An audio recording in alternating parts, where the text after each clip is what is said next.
Hey everyone, and welcome to Just In My Opinion. I've been gone for a while, but one game made me realize that I need to get back to reviewing games. And that's the game I'm looking at today, The Outer Worlds. Generally, I like to jump straight to the point. The Outer Worlds, for me, was a disappointment. Now, before you smash that dislike button, I'm not saying it's a bad game. Hear me out. The Outer Worlds is Obsidian's first real shot at an original IP in the dialogue-driven realm of RPGs, which isn't to say it's their first time here, since they've worked on amazing games like Fallout New Vegas, Neverwinter Nights 2, and one of my personal favorite games of all time, Star Wars Knights of the Old Republic 2. And I think that's a bit of the groundwork for why I was a little disappointed. Obsidian has made some amazing games that laid the groundwork for The Outer Worlds. There was an ambitious vision here as well, and by the time I played through the game, I just felt like something was missing. Let's get some Playtime Stats out of the way. Initially, I accidentally beat The Outer Worlds in about 10 hours. My intention wasn't to rush through the game, but the main story was so short that I didn't even realize I was at the end until it became incredibly obvious. That's partially because by the time I made it to the end, I didn't really feel like I had any grasp on the worlds around me. You might be thinking, that's what side quests are for. Yeah, I guess, except that I had gone out of my way to make sure I did every side quest that was clearly available before progressing on the main story. There are definitely things I missed though, and that's to be expected. So after I wrapped up the story, I reloaded some save files and went back to explore the world that I might have missed. I dumped some more time in it and exhausted everything I could realistically find. It didn't add that much more playtime. Now, some choices I made earlier, some colonies I massacred, might have impacted my ability to fully experience the game, but that's kind of cool in and of itself. However, it also limited my ability to understand my purpose in the world. But let's wrap this bit up. The reason I found this game disappointing wasn't because it was a bad game, it was the length of the game.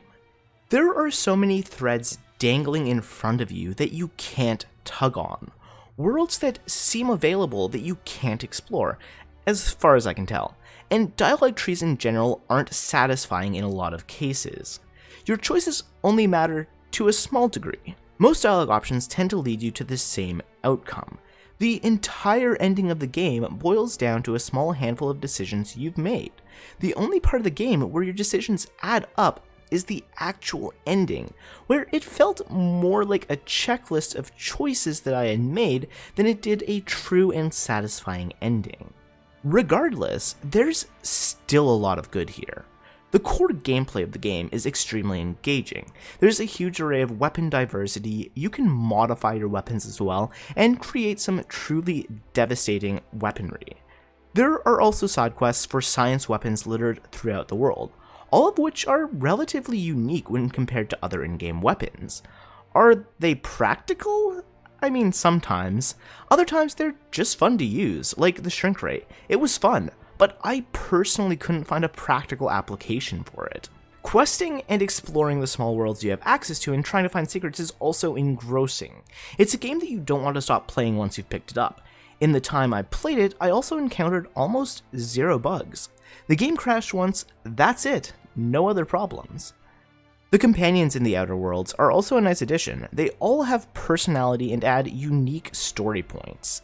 In combat, they all more or less act the same with one exception, but your companions are what you make them. They're also idiots.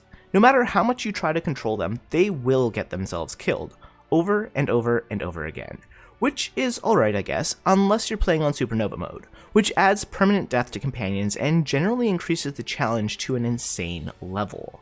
So, you know what, if you don't want the game to be short, you want an insane challenge, you can pretty much ignore the cons in this review, jump into the game on Supernova, and maybe you'll get insane amounts of playtime from the Outer Worlds. Finally, there's a whole giant tree of perks and skills you can level. You'll need to work on these trees to determine what kind of character you want to be. Give yourself enough dialogue skills to pass persuasion checks, or enough stealth to pass various hacking or lockpicking checks. These stats can directly impact how various aspects of the game play out as well, and if you're enough of an idiot, you may even happen upon a semi-secret ending too. Where does all of this leave us? Well, I think we can say with certainty that I was disappointed with The Outer Worlds because the game showed so much promise until it just ended abruptly.